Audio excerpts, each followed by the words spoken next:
High, আমি শ্রেয়া আর welcome to আমার প্রথম মিনি ব্লগ। সকালবেলা ঘুম থেকে উঠেই তো দেখি মুখের মধ্যে একটা এত বড় ব্রণ হয়েছে।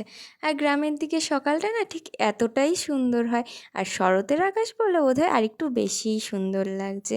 তারপর মাকে এক কাপ চা করে দিয়ে আর আমার জন্য কফি করে খেয়ে নিলাম। আর সকালে ব্রেকফাস্টটা আজকে একটু স্পেশাল ছিল, লুচি আর ঘুগনি। তারপর ঠিক এইভাবে আমি চলে গেছিলাম পার্লারে। পার্লার থেকে ফেরার সময় দিদি বলল খাবার জন্য কিছু নিয়ে আসতে, তাই আমি মিও মোড় থেকে নিয়ে চলে এসেছিলাম একটা পিৎজা আর ভেজ পাফ।